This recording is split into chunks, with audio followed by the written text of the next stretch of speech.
Delhi ಪ್ರವಾಸದಲ್ಲಿರುವಂತಹ DCM DK Shivakumar Rahul Gandhi ಅವರನ್ನ ಭೇಟಿ ಮಾಡಿ ರಾಜ್ಯ ರಾಜಕೀಯ ವಿದ್ಯಮಾನಗಳ ಬಗ್ಗೆ ಮಾಹಿತಿಯನ್ನು ಕೊಟ್ಟಿದ್ದಾರೆ. ಬಳಿಕ ಮಾತನಾಡಿದ ಡಿಸಿಎಂ ಡಿಕೆ ಶಿವಕುಮಾರ್, ಕಾಂಗ್ರೆಸ್ ಕಚೇರಿ ನಮಗೆಲ್ಲ ಟೆಂಪಲ್, ಹೀಗಾಗಿ ಭೇಟಿ ನೀಡಿದ್ದೆ ಅಂತ ಹೇಳಿದ್ದಾರೆ. ಇನ್ನು ಸಿಎಂ ಕುರ್ಚಿ ಬದಲಾವಣೆ ವಿಚಾರದ ಬಗ್ಗೆ ಮಾತನಾಡಿದ ಡಿಸಿಎಂ ಡಿಕೆಶಿ, ಸದ್ಯಕ್ಕೆ ಅದರ ಬಗ್ಗೆ ಸುದ್ದಿ ಇಲ್ಲ, ಯಾವ ವಿಚಾರದ ಬಗ್ಗೆನೂ ಮಾತನಾಡಲ್ಲ ಅಂತ ಹೇಳಿದ್ದಾರೆ. ರಾಹುಲ್ ಗಾಂಧಿ ಜೊತೆ ಡಿಕೆ ಶಿವಕುಮಾರ್ ಸುಮಾರು ಅರ್ಧ ಗಂಟೆ ಕಾಲ ಮಾತುಕತೆ ನಡೆಸಿದ್ದಾರೆ. ಮುಖ್ಯಮಂತ್ರಿ ಅಧಿಕಾರ ಹಂಚಿಕೆ ವಿಚಾರವಾಗಿ ಚರ್ಚೆ ನಡೆಸಿರುವಂತಹ ಸಾಧ್ಯತೆ ಇದ್ದು, ಒಪ್ಪಂದದಂತೆ ಅಧಿಕಾರ ಹಂಚಿಕೆ ಮಾಡಿ ಅಂತ ಮನವಿ ಮಾಡಿದ್ದಾರೆ ಎನ್ನಲಾಗಿದೆ. ಸೂಕ್ತ ಸಂದರ್ಭದಲ್ಲಿ ಸೂಕ್ತ ತೀರ್ಮಾನ ಕೈಗೊಳ್ಳಿ ಅಂತ ಮನವಿ ಮಾಡಿರುವಂತಹ ಸಾಧ್ಯತೆ ಇದೆ.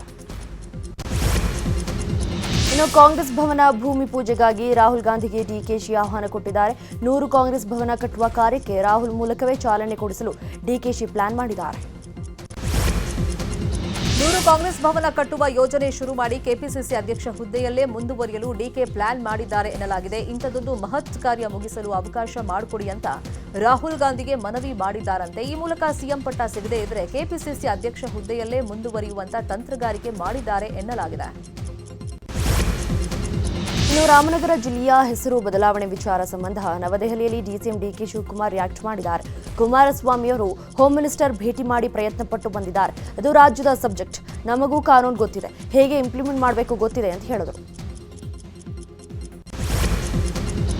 ಇದೀಗ ಸದನ ಕದನದ ಸ್ಟೋರಿ. ನಾಳೆ ವಿಧಾನಮಂಡಲದ ಅಧಿವೇಶನ ಕೊನೆಯಾಗಲಿದೆ. ಸಮಯದ ಕೊರತೆ ಹಿನ್ನೆಲೆಯಲ್ಲಿ ಇವತ್ತು ಬೇಗನೆ ಕಲಾಪ ಆರಂಭ ಆಗಿದೆ. ಇನ್ನು ಬೇಗನೆ ಕಲಾಪ ಆರಂಭ ಮಾಡಿದ್ದಕ್ಕೆ ಆಕ್ಷೇಪ ವ್ಯಕ್ತಪಡಿಸಿದ ಶಾಸಕ ಪ್ರಭು ಚೌಹಾಣ್, ಬೇಗ ಕಲಾಪ ಆರಂಭಿಸಿ ರಾತ್ರಿ ತಡವಾಗಿ ಮುಗಿಸೋದು ಬೇಡ, ಬೇಕಿದ್ರೆ ಕಲಾಪವನ್ನು 1 ವಾರ ವಿಸ್ತರಿಸಿ ಅಂತ ಮನವಿ ಮಾಡಿದ್ರು. ಪ್ರಭು ಚೌಹಾಣ್ ಮನವಿಗೆ ಸಚಿವ ಪ್ರಿಯಾಂಕ್ ಖರ್ಗೆ ಕೂಡ ದನಿಗೂಡಿಸಿದರು. ಇನ್ನು ಸದನವನ್ನ ಬೇಗನೆ ಪ್ರಾರಂಭ ಮಾಡಿರುವುದನ್ನು ಸ್ಪೀಕರ್ ಖಾದರ್ ಸಮರ್ಥಿಸಿಕೊಂಡಿದ್ದಾರೆ. 3 ತಿಂಗಳಿಗೊಮ್ಮೆ ನಡೆಯುವಂತಹ ಅಧಿವೇಶನದಲ್ಲಿ ಎಲ್ಲವೂ ನಡೆಯಬೇಕು, ನಿಗದಿತ ಸಮಯದಲ್ಲಿ ಎಲ್ಲವೂ ಆಗಬೇಕು. ಹಾಗಾಗಿ ಸದನವನ್ನ ಬೇಗನೆ ಆರಂಭಿಸಿದ್ದೇವೆ ಅಷ್ಟೇ. ಚುನಾವಣಾ ಸಂದರ್ಭದಲ್ಲಿ ರಾತ್ರಿ 2 ಗಂಟೆಗೆ ಮಲಗಿ ಮತ್ತೆ ಬೆಳಗ್ಗೆ 5 ಗಂಟೆಗೆ ವೋಟ್ ಕೇಳೋಕೆ ಎಲ್ಲರೂ ಹೋಗ್ತಿರಲ್ಲ, ಇದನ್ನ ಚುನಾವಣೆ ಸಮಯ ಅಂದ್ಕೊಂಡೇ ಸದನಕ್ಕೆ ಬನ್ನಿ ಅಂತ ಖಾದರ್ ಹೇಳಿದ್ರು. ನಮ್ಮ ಸಭಾಧ್ಯಕ್ಷರು ದಾಖಲೆ ಮಾಡೋದಕ್ಕೆ ನಮ್ಮೆಲ್ಲರನ್ನು ಕರ್ಕೊಂಡು ದಾಪುಗಾಲನ್ನ ಹಾಕ್ತಾ ಇದ್ದಾರೆ. ನಮ್ಮ ವಿಧಾನಸಭೆಯ ಒಟ್ಟು ಸಮಯ ಗಿನ್ನಿಸ್ ಬುಕ್ ಆಫ್ ರೆಕಾರ್ಡ್ನಲ್ಲಿ ಬರುವ ಸಾಧ್ಯತೆ ಇದೆ ಅಂತ ಸಚಿವ ಎಚ್.ಕೆ. ಪಾಟೀಲ್ ಹೇಳಿದ್ದಾರೆ. ಹೊಸ ಶಾಸಕರಿಗೆ ಈ ಬಾರಿ ಮಾತನಾಡೋದಕ್ಕೆ ಅವಕಾಶವನ್ನು ನೀಡಲಾಗಿದೆ. ಕಾನೂನು ಮಾತನಾಡೋದು ಕ್ಷೇತ್ರದ ಶಾಸಕರು ಮಾತನಾಡೋದು ಕ್ಷೇತ್ರದ ಜನ ನೋಡುವಂತ ವ್ಯವಸ್ಥೆ ಮಾಡಬೇಕು. ಹೊಸಬರಿಗೆ ಈ ಬಾರಿ ಹೆಚ್ಚು ಮಾತನಾಡೋದಕ್ಕೆ ಅವಕಾಶ ನೀಡಿರೋದು ಸ್ವಾಗತಾರ್ಹ ಅಂತ ಎಚ್.ಕೆ. ಪಾಟೀಲ್ ಹೇಳಿದ್ದಾರೆ. ಬಹುಶಃ ನಮ್ಮ ವಿಧಾನಸಭೆ ನಡೀತಕ್ಕಂಥ ಒಟ್ಟು ಸಮಯ ಹೊಸಬರಿಗೆಲ್ಲ ಪಾಲ್ಗೊಳ್ಳೋದಕ್ಕೆ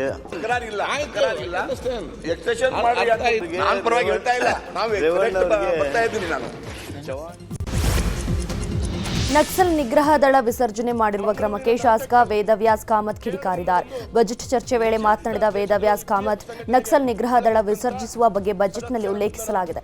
4 ಜನ ನಕ್ಸಲರು ಶರಣಾದರೆ ನಕ್ಸಲ್ ನಿಗ್ರಹ ದಳ ಸ್ಥಗಿತ ಮಾಡ್ತೀರಾ? ನಕ್ಸಲರು ಕೊಂದಿರುವ ಜನರ ಕುಟುಂಬಸ್ಥರ ನೋವು ಸರ್ಕಾರಕ್ಕೆ ಕಾಣಲ್ವಾ ಅಂತ ಪ್ರಶ್ನೆ ಮಾಡಿದ್ದಾರೆ.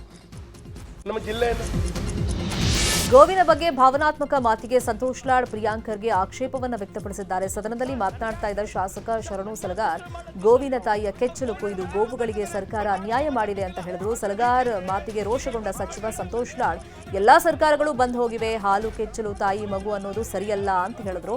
ಇದೇ ವೇಳೆ ಮಧ್ಯಪ್ರವೇಶ ಮಾಡಿದ ಪ್ರಿಯಾಂಕ್ ಖರ್ಗೆ ಭಾವನಾತ್ಮಕವಾಗಿ ಮಾತನಾಡುವಂತ ಅವಶ್ಯಕತೆ ಇಲ್ಲ ಅಂತ ಹೇಳಿದ್ರು.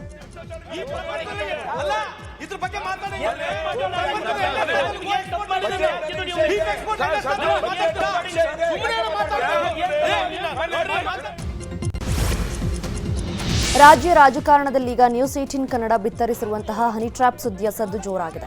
ಸಚಿವರೊಬ್ಬರ ಹನಿ ಟ್ರ್ಯಾಪ್ ಬಗ್ಗೆ ಬಹಿರಂಗ ಆಗ್ತಿದ್ದ ಹಾಗೆ ವಿಧಾನಸೌಧದಲ್ಲಿ ಆಡಳಿತ ಹಾಗೂ ವಿಪಕ್ಷ ಸದಸ್ಯರು ಗಂಭೀರ ಚರ್ಚೆ ನಡೆಸಿದ್ದಾರೆ. ಹನಿ ಟ್ರ್ಯಾಪ್ ವಿರುದ್ಧ ಪಕ್ಷಾತೀತವಾಗಿ ಸಮರ ಸಾರಲು ಶಾಸಕರು ಮುಂದಾಗಿದ್ದಾರೆ. ಹನಿ ಟ್ರ್ಯಾಪ್ ಹಿಂದಿರುವ ಮಹಾನುಭಾವರು ಯಾರು?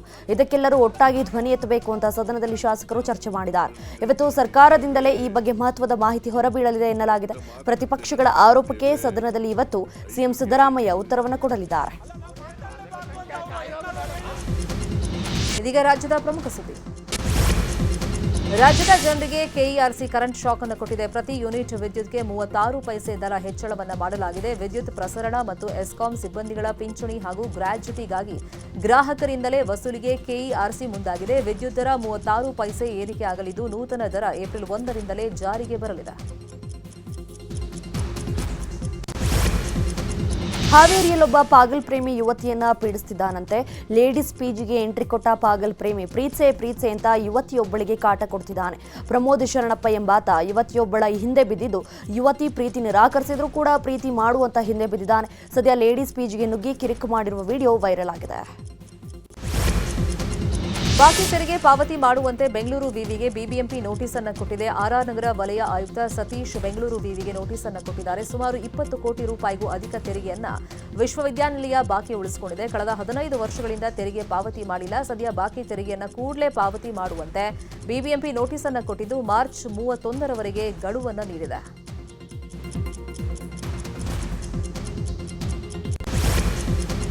ಗಡಿ ವಿವಾದ ಜೀವಂತ ಇರುವಾಗಲೇ ಮಹಾರಾಷ್ಟ್ರ ಮತ್ತೊಂದು ಖ್ಯಾತಿ ತೆಗೆದಿದೆ. ವಿಲೇಜ್ ಅಕೌಂಟೆಂಟ್ ನೇಮಕದಲ್ಲಿ ಕರ್ನಾಟಕದಲ್ಲಿರುವ ಮರಾಠಿ ಭಾಷಿಕರಿಗಾಗಿ ಮೀಸಲಾತಿ ಆಮಿಷ ಒಡ್ಡಲು ಮಹಾ ಸರ್ಕಾರ ಪ್ಲಾನ್ ಮಾಡಿಕೊಂಡಿದೆ. ಕರ್ನಾಟಕದ ಮರಾಠಿ ಭಾಷಿಕರಿಗೆ ಪ್ರತ್ಯೇಕ ವಿವಿ ಸ್ಥಾಪನೆಯ ನಿರ್ಧಾರ ಮಾಡಿರುವುದಾಗಿ ಮಹಾರಾಷ್ಟ್ರ ವಿಧಾನಸಭೆಯಲ್ಲಿ ಕಂದಾಯ ಸಚಿವ ಚಂದ್ರಶೇಖರ್ ಬಾವನಕುಳೆ ಪ್ರಸ್ತಾಪ ಮಾಡಿದ್ದಾರೆ. ಗದಗ ನಗರದಿಂದ ಮಹಾರಾಷ್ಟ್ರಕ್ಕೆ ಅಕ್ರಮವಾಗಿ ಸಾಗಿಸ್ತಾ ಇದ್ದ ಸರ್ಕಾರದ ಕ್ಷೀರ ಭಾಗ್ಯದ ಹಾಲಿನ ಪುಡಿಯನ್ನು ಪೊಲೀಸರು ವಶಕ್ಕೆ ಪಡೆದುಕೊಂಡಿದ್ದಾರೆ. ಪ್ರಕರಣ ಸಂಬಂಧ ಸಂತೋಷ್ ಶಿಂದೆ, ತಾಜಾ ಹುಸೇನ್ ಅನ್ನೋರನ್ನ ಬೆಟಗೇರಿ ಪೊಲೀಸರು ವಶಕ್ಕೆ ಪಡೆದಿದ್ದಾರೆ. 1,12,000 ಕೇಂದ್ರ ಸಚಿವ ಎಚ್.ಡಿ. ಕುಮಾರಸ್ವಾಮಿ ಅವರಿಗೆ ಸಂಬಂಧಿಸಿದ ಬಿಡದಿ ತೋಟದ ಮನೆ ಹಾಗೂ ಇತರೆ ಜಾಗದ ಸರ್ವೆ ಹಾಗೂ ಮಾರ್ಕಿಂಗ್ ಕಾರ್ಯ 3ನೇ ದಿನವಾದ ಇವತ್ತು ಮುಂದುವರೆದಿದೆ. ಒತ್ತುವರಿ ಜಾಗವನ್ನು ಗುರುತು ಮಾಡುತ್ತಿರುವಂತಹ ಕಂದಾಯ ಇಲಾಖೆ ಸಿಬ್ಬಂದಿಗಳು ಈಗಾಗಲೇ ಮಾರ್ಕಿಂಗ್ ಕಾರ್ಯವನ್ನ ಮಾಡ್ತಾ ಇದ್ದಾರೆ. ಮಾರ್ಕಿಂಗ್ ಬಳಿ ನೋಟಿಸ್ ಅನ್ನ ಕೊಡ್ತಾರೆ. ಮಾರ್ಕಿಂಗ್ ಆದ್ಮೇಲೆ 7 ದಿನ ಟೈಮ್ ಕೂಡ ಕೊಡ್ತಾರೆ. ಅಷ್ಟರೊಳಗೆ ಉತ್ತರ ಬರದೇ ಇದ್ರೆ ಒತ್ತುವರಿ ಆಗಿರುವಂತಹ 14 ಎಕರೆ ಜಮೀನನ್ನ ತೆರವು ಮಾಡಲಿದ್ದಾರೆ. ಬೆಂಗಳೂರಿನ ಸ್ಯಾಂಕಿ ಟ್ಯಾಂಕ್ನಲ್ಲಿ ಕಾವೇರಿ ಆರತಿಗೆ ಭಾರಿ ವಿರೋಧ ವ್ಯಕ್ತವಾಗಿದೆ. ಗಂಗಾರತಿ ಮಾದರಿಯಲ್ಲಿ ಸ್ಯಾಂಕಿ ಟ್ಯಾಂಕಿಯಲ್ಲಿ ಆರತಿ ಕಾರ್ಯಕ್ರಮವನ್ನು ಜಲಮಂಡಳಿ ನೇತೃತ್ವದಲ್ಲಿ ಆಯೋಜನೆ ಮಾಡಲಾಗಿತ್ತು. ಇದನ್ನು ವಿರೋಧಿಸಿರುವ ಸಾರ್ವಜನಿಕರು ಕೋರ್ಟ್ ಮೊರೆ ಹೋಗಿದ್ದಾರೆ. ಹೈಕೋರ್ಟ್ನಲ್ಲಿ ಸಾರ್ವಜನಿಕ ಹಿತಾಸಕ್ತಿ ಅರ್ಜಿ ಸಲ್ಲಿಸಲಾಗಿದ್ದು, ಇವತ್ತು ವಿಚಾರಣೆ ನಡೆಯಲಿದೆ. ಇನ್ನು ಸಾಮಾಜಿಕ ಜಾಲತಾಣದಲ್ಲೂ ಈ ಕಾರ್ಯಕ್ರಮಕ್ಕೆ ವಿರೋಧ ವ್ಯಕ್ತವಾಗಿದೆ. ನಾಳೆಯಿಂದ ಎಸ್ಎಸ್ಎಲ್ಸಿ ಪರೀಕ್ಷೆಗಳು ಆರಂಭವಾಗುತ್ತೆ. ಇನ್ನು ಮಾರ್ಚ್ 21ರಿಂದ ಏಪ್ರಿಲ್ 4ರವರೆಗೆ ಪರೀಕ್ಷೆ ನಡೆಯುತ್ತೆ. ಒಟ್ಟು 8,42,817 ವಿದ್ಯಾರ್ಥಿಗಳು ಪರೀಕ್ಷೆಯನ್ನು ಬರೆಯಲಿದ್ದಾರೆ. ಒಟ್ಟು 2,818 ಕೇಂದ್ರಗಳಲ್ಲಿ ಪರೀಕ್ಷೆ ನಡೆಯಲಿದೆ. ಇನ್ನು ಪರೀಕ್ಷಾ ಕೇಂದ್ರದ ಸುತ್ತ ಬಿಗಿ ಭದ್ರತೆಯನ್ನು ಏರ್ಪಡಿಸಲಾಗಿದೆ. ಪರೀಕ್ಷೆಯನ್ನು ವೆಬ್ಕಾಸ್ಟಿಂಗ್ ಮಾಡಲಾಗುತ್ತೆ. ಪರೀಕ್ಷಾ ಕೇಂದ್ರದ 200 ಮೀಟರ್ ಸುತ್ತಲಿನ ಪ್ರದೇಶವನ್ನು ನಿಷೇಧಿತ ಪ್ರದೇಶ ಅಂತ ಘೋಷಣೆ ಮಾಡಲಾಗಿದೆ. ಹಾಸನದಲ್ಲಿ ಕುಡಿಯುವ ನೀರಿಗಾಗಿ ಆನೆ ಭೀಮಾ ಪರದಾಟ ನಡೆಸಿದ್ದಾನೆ. ಕಾನನಹಳ್ಳಿ ಗ್ರಾಮದಲ್ಲಿ ಮನೆಯೊಂದರ ಡ್ರಮ್ ಒಂದರಲ್ಲಿ ನೀರು ತುಂಬಿಸಿ ಇಟ್ಟಿದ್ರು. ಸೊಂಡಿಲಿನಿಂದ ಡ್ರಮ್ಗೆ ಮುಚ್ಚಿದಂತಹ ಮುಚ್ಚಳವನ್ನು ತೆರೆಯಲು ಪರದಾಡಿದೆ. ಮುಚ್ಚಳ ತೆರೆಯಲು ಸಾಧ್ಯವಾಗದೇ ಇದ್ದಾಗ ಡ್ರಮ್ನ ಕೆಳಗೆ ಬೀಳಿಸಿದ ಭೀಮಾ ನೀರು ಕುಡಿದು ಅಲ್ಲಿಂದ ತೆರಳಿದೆ. ಪೊಂಡಾನೆ ವಿಕ್ರಾಂತ್ ಸೆರೆ ಕಾರ್ಯಾಚರಣೆ ವೇಳೆ ನಿನ್ನೆ ಭೀಮಾ ಎಂಟ್ರಿಯಾಗಿತ್ತು. ಭೀಮನ ಎಂಟ್ರಿಯಿಂದ ಕೆಲಕಾಲ ಕಾರ್ಯಾಚರಣೆ ಸ್ಥಗಿತಗೊಳಿಸಲಾಗಿತ್ತು.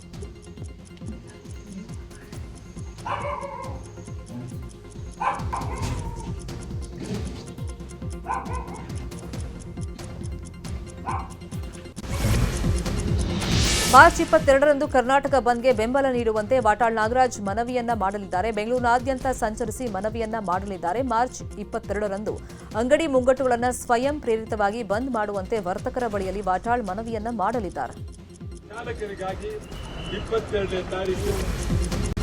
ಈಗ ರಾಜಕೀಯದ ಪ್ರಮುಖ ಸುದ್ದಿಗಳು. ರಾಜ್ಯಗಳಲ್ಲಿ ರಸ್ತೆಗಳ ಸ್ಥಿತಿ ಅಧೋಗತಿಗೆ ಇಳಿದಿವೆ. ಆದರೆ ಸಿಎಂ ಮಾತ್ರ ವಿಮಾನ, ಹೆಲಿಕಾಪ್ಟರ್ ಮೇಲೆ ಪ್ರೀತಿ ಹೆಚ್ಚಾಗಿದೆ. ಸಿಎಂ ಸಿದ್ದರಾಮಯ್ಯ ಹೆಲಿಕಾಪ್ಟರ್ ಪ್ರಯಾಣಕ್ಕೆ ಕೋಟಿ ಖರ್ಚು ಮಾಡಲಾಗಿದೆ. 2 ವರ್ಷದಲ್ಲಿ ವಿಮಾನ, ಹೆಲಿಕಾಪ್ಟರ್ ಪ್ರಯಾಣಕ್ಕೆ 31 ಕೋಟಿ ಖರ್ಚು ಮಾಡಲಾಗಿದೆ. 2023-24ರಲ್ಲಿ ಹೆಲಿಕಾಪ್ಟರ್ ಪ್ರಯಾಣಕ್ಕೆ 12.565 ಕೋಟಿ ಮಾಡಲಾಗಿದ್ದರೆ 2024ರಿಂದ 25ರಲ್ಲಿ ಜನವರಿ 15ರವರೆಗೆ 19.35 ಕೋಟಿ ಖರ್ಚು ಮಾಡಲಾಗಿದೆ. ಈ ದಾಖಲೆ ನ್ಯೂಸ್ 18ಗೆ ಲಭ್ಯವಾಗಿದೆ. ಸಿಎಂ ಹೆಲಿಕಾಪ್ಟರ್ ಬಿಲ್ ವಿಚಾರವಾಗಿ ಮಾತನಾಡಿದ ಸಚಿವ ರಾಮಲಿಂಗಾರೆಡ್ಡಿ, ಸಿಎಂ 31 ಜಿಲ್ಲೆಗೂ ಹೋಗಬೇಕಾಗಿದೆ. ಎಲ್ಲ ಕಡೆಯೂ ಫ್ಲೈಟ್ ಇರಲ್ಲ. ನಮ್ಮ ರಾಜ್ಯದ ಸಿಎಂ ಅಂತಲ್ಲ, ಎಲ್ಲ ರಾಜ್ಯದ ಸಿಎಂಗಳು ಹೆಲಿಕಾಪ್ಟರ್ ಬಳಸ್ತಾರೆ. ಇದರಲ್ಲಿ ಏನು ತಪ್ಪಿಲ್ಲ. ಪ್ರಧಾನಿ, ಗೃಹ ಸಚಿವರು, ರಕ್ಷಣಾ ಸಚಿವರಿಗೂ ಪ್ರತ್ಯೇಕ ವಿಶೇಷ ವಿಮಾನ ಇದೆ. ಅದರ ಬಗ್ಗೆನೂ ಚರ್ಚೆ ಆಗಬೇಕಲ್ಲ. ರಾಜ್ಯದ ಎಲ್ಲ ಕಡೆ ವಿಮಾನದ ಸೌಲಭ್ಯ ಇಲ್ಲ, ಹೀಗಾಗಿ ಹೆಲಿಕಾಪ್ಟರ್ ಸೌಲಭ್ಯವನ್ನ ಬಳಸಿಕೊಳ್ಳಲಾಗಿದೆ ಅಂತ ಸಮರ್ಥನೆಯನ್ನ ಮಾಡಿಕೊಂಡಿದ್ದಾರೆ. ರಾಮನಗರ ಜಿಲ್ಲೆಯ ಹೆಸರು ಬದಲಾವಣೆಗೆ ಯಾರ ವಿರೋಧವೂ ಇರಲಿಲ್ಲ. ಆದರೆ ಕೇಂದ್ರ ಸರ್ಕಾರ ಜನರ ವಿರೋಧ ಇದೆ ಅನ್ನೋ ನೆಪ ಒಡ್ಡಿ ಹೆಸರು ಬದಲಾವಣೆಗೆ ತಡೆ ಮಾಡಿದೆ ಅಂತ ಸಚಿವ ರಾಮಲಿಂಗಾರೆಡ್ಡಿ ಹೇಳಿದ್ದಾರೆ. ಕೇವಲ ರಾಜಕೀಯ ಕಾರಣಕ್ಕಾಗಿ ವಿರೋಧ ಮಾಡಲಾಗ್ತಾ ಇದೆ. ಹೆಸರು ಬದಲಾವಣೆ ಮಾಡುವ ಅಧಿಕಾರ ಕೇಂದ್ರಕ್ಕೆ ಇರೋದು. ನಾವು ಏನೇನೂ ಮಾಡೋಕ್ಕಾಗಲ್ಲ, ಕೇವಲ ಒತ್ತಾಯ ಮಾಡಬಹುದಷ್ಟೇ ಅಂತ ಹೇಳಿದ್ರು. ಮಾರ್ಚ್ 22ಕ್ಕೆ ಕರ್ನಾಟಕ ಬಂದ್ಗೆ ಕನ್ನಡ ಪರ ಸಂಘಟನೆಗಳು ಕರೆಯನ್ನು ಕೊಟ್ಟಿವೆ. ಈ ಬಗ್ಗೆ ಮಾತನಾಡಿರುವಂತಹ ಸಚಿವ ರಾಮಲಿಂಗಾರೆಡ್ಡಿ ಮೌಖಿಕ ರೂಪದಲ್ಲಿ ನಮಗೆ ಮನವಿ ಮಾಡಿದ್ದಾರೆ. ಅವರ ಬೇಡಿಕೆಗಳು ರಾಜ್ಯದ ಪರವಾಗೇ ಇದೆ. ರಾಜ್ಯಕ್ಕೆ ಅನ್ಯಾಯ ಆಗಿರೋದಕ್ಕೆ ಹೋರಾಟ ಮಾಡ್ತಿದ್ದಾರೆ. ಅವರ ಹೋರಾಟಕ್ಕೆ ಗೌರವವಿದೆ. ಬಂದ್ಗೆ ಬೆಂಬಲ ಕೊಡುವಂತಹ ವಿಚಾರದ ಬಗ್ಗೆ ಸಿಎಂ ಜೊತೆ ಚರ್ಚೆ ಮಾಡಬೇಕು ಅಂತ ಹೇಳಿದ್ರು. ವಿದ್ಯುತ್ ದರ ಏರಿಸಲು ಮುಂದಾಗಿರುವ ಸರ್ಕಾರದ ನಿರ್ಧಾರ ಸರಿಯಲ್ಲ ಅಂತ ವಿಜಯೇಂದ್ರ ಹೇಳಿದ್ದಾರೆ. ರಾಜ್ಯದಲ್ಲಿ ಕಾಂಗ್ರೆಸ್ ಸರ್ಕಾರ ಬಂದಾಗಿನಿಂದ ಕೇವಲ ಬೆಲೆ ಏರಿಕೆಯ ಗ್ಯಾರಂಟಿ ಕೊಡ್ತಾ ಇದೆ. ಅವರು ಸರಿಯಾಗಿ ಅನುಷ್ಠಾನ ಮಾಡಿದ್ದು ಇದನ್ನ ಮಾತ್ರ. ಗ್ಯಾರಂಟಿ ವೈಫಲ್ಯ, ಬೆಲೆ ಏರಿಕೆಯಿಂದ ಜನ ಕಂಗೆಟ್ಟಿದ್ದಾರೆ. ಈ ನಿರ್ಧಾರವನ್ನ ನಾವು ಸದನದಲ್ಲಿ ಪ್ರಶ್ನೆ ಮಾಡ್ತೀವಿ ಅಂತ ವಿಜಯೇಂದ್ರ ಹೇಳಿದ್ದಾರೆ. ದಯಾದಿಗಳ ಮಧ್ಯೆ ನಡೆದಂತಹ ಗಲಾಟೆ ಕೊಲೆಯಲ್ಲಿ ಅಂತ್ಯವಾಗಿದೆ. ಕೋಲಾರದ ಮಾಲೂರು ತಾಲೂಕಿನ ಬಡವನಗಳ ಹಳ್ಳಿಯಲ್ಲಿ ಘಟನೆ ಸಂಭವಿಸಿದೆ. ಮೃತನನ್ನ ಮುನಿರಾಜು ಅಂತ ಗುರುತಿಸಲಾಗಿದೆ. ಬೋರ್ವೆಲ್, ಲಾರಿ ಹಾಗೂ ಮೆಣಸಿನ ಗಿಡ ಹಾಳು ಮಾಡಿದ್ದಾರೆ ಅಂತ ನಿನ್ನೆ ರಾತ್ರಿ ಹಾಗೂ ಗಲಾಟೆ ನಡೆದಿದೆ. ಈ ವೇಳೆ ಅಣ್ಣಯ್ಯಪ್ಪ, ವೀರಸ್ವಾಮಿ, ಸೋಮಶೇಖರ್, ಕಾಂತರಾಜು, ಭರತ್, ವೆಂಕಟೇಶ್, ಭಾಗ್ಯಮ್ಮ ಅವರು ಸೇರ್ಕೊಂಡು ಮುನಿರಾಜು ಅವರನ್ನ ಕೊಲೆ ಮಾಡಿದ್ದಾರೆ. 4 ಅರೆಸ್ಟ್ ಮಾಡಲಾಗಿದ್ದು ಉಳಿದವರಿಗಾಗಿ ಶೋಧ ಮುಂದುವರೆದಿದೆ. ಕಳ್ತನ ಮಾಡ್ತಾ ಇದ್ದ 3 ಮಹಿಳೆಯರನ್ನ ಸದಲಗ ಪೊಲೀಸರು ಬಂಧಿಸಿದ್ದಾರೆ. ಬೆಳಗಾವಿ ಜಿಲ್ಲೆಯ ಹುಕ್ಕೇರಿಯ ಸಂಕೇಶ್ವರ ಪಟ್ಟಣದ ಬಸ್ ನಿಲ್ದಾಣದಲ್ಲಿ ಕಳ್ತನ ಮಾಡ್ತಾ ಇದ್ದ ಮಹಿಳೆಯರು ನಿಪ್ಪಾಣಿಯ ಆರತಿ, ರವೀಂದ್ರ ಲೋಂಡೆ, ಮಹಾರಾಷ್ಟ್ರದ ಹಾತಕ ನಗಲೆಯ ನಗೀನಾ ಸಾಗರ ಚೌಗುಲೆ, ಕಾಡವಾರದ ಸಾವಿತ್ರಿ ಲೋಂಡೆ ಬಂಧಿತ ಮಹಿಳೆಯರು. ಬೆಳಗಾವಿಯಲ್ಲಿ ದೇಗುಲಕ್ಕೆ ಮುಸ್ಲಿಂ ಯುವಕನೊಬ್ಬ ಕಲ್ಲು ಎಸೆದಿದ್ದಾನೆ. ಅಶ್ವತ್ಥಾಮ ದೇಗುಲಕ್ಕೆ ಯಾಜೀರ್ ಎಂಬಾತ ಕಲ್ಲೆಸೆದಿದ್ದಾನೆ. ಯುವಕನನ್ನ ಕಂಬಕ್ಕೆ ಕಟ್ಟಿ ಹಾಕಿದಂತಹ ಸ್ಥಳೀಯರು ಥಳಿಸಿದ್ದಾರೆ. ಸದ್ಯ ಕಲ್ಲು ಎಸೆದ ಯಾಜೀರ್ನನ್ನ ಮಾರ್ಕೆಟ್ ಪೊಲೀಸರು ವಶಕ್ಕೆ ಪಡೆದಿದ್ದು ವಿಚಾರಣೆಯನ್ನ ಮಾಡ್ತಿದ್ದಾರೆ.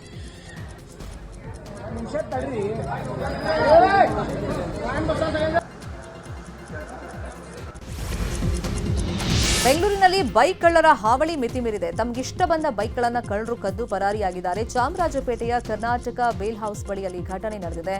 ಏರಿಯಾದಲ್ಲಿ ಯಾರೂ ಓಡಾಡದೆ ಇರೋದನ್ನ ಗಮನಿಸಿ ಕಳ್ಳತನವನ್ನ ಮಾಡ್ತಾ ಇದ್ದಾರೆ. ಬೈಕ್ ಕಳ್ಳತನದ ದೃಶ್ಯ ಸಿಸಿಟಿವಿಯಲ್ಲಿ ಸೆರೆಯಾಗಿದೆ. ನಟಿ ಶರಣ್ಯ ಶೆಟ್ಟಿ ಹೆಸರಿನಲ್ಲಿ ಸೈಬರ್ ಚೋರರು ವಂಚನೆಗೆ ಇಳಿದಿದ್ದಾರೆ. ಶರಣ್ಯ ಶೆಟ್ಟಿ ಹೆಸರಿನಲ್ಲಿ ವಾಟ್ಸಾಪ್ನಲ್ಲಿ ಹಲವರಿಗೆ ಮೆಸೇಜ್ ಮಾಡಿರುವ ಕಳ್ಳರು ಹಣಕ್ಕೆ ಬೇಡಿಕೆ ಇಟ್ಟಿದ್ದಾರೆ. ಈ ವಂಚನೆ ಕುರಿತು ಬರೆದುಕೊಂಡಿರುವ ನಟಿ ಶರಣ್ಯ ಶೆಟ್ಟಿ, ಯಾರೂ ಕೂಡ ವಂಚನೆಗೆ ಒಳಗಾಗಬೇಡಿ, ನನ್ನ ಹೆಸರಲ್ಲಿ ಹಣ ಕೇಳಿದರೆ ನೀಡಬೇಡಿ ಅಂತ ಹೇಳಿದ್ದಾರೆ. ತಾಯಿ ಮನೆಗೆ ಪತಿ ಊಟಕ್ಕೆ ಹೋಗಿದ್ದಕ್ಕೆ ಕೋಪಗೊಂಡು ಅತ್ತೆ ಮೇಲೆ ಕುಡುಗೋಲಿನಿಂದ ಸೊಸೆ ಹಲ್ಲೆಯನ್ನ ಮಾಡಿದ್ದಾಳೆ. ಬೆಳಗಾವಿಯ ಮಾವಿನಕಟ್ಟೆಯಲ್ಲಿ ಘಟನೆ ನಡೆದಿದೆ. ಸದ್ಯ ಗಾಯಾಳು ಜಾನವಾಗಿ ಬಿಮ್ಸ್ನಲ್ಲಿ ಚಿಕಿತ್ಸೆಯನ್ನು ನೀಡಲಾಗ್ತಾ ಇದೆ. ಇನ್ನು ಹಲ್ಲೆ ಆರೋಪವನ್ನ ಸೊಸೆ ಶಿಲ್ಪ ಅಲ್ಲಗಳೆದಿದ್ದಾರೆ.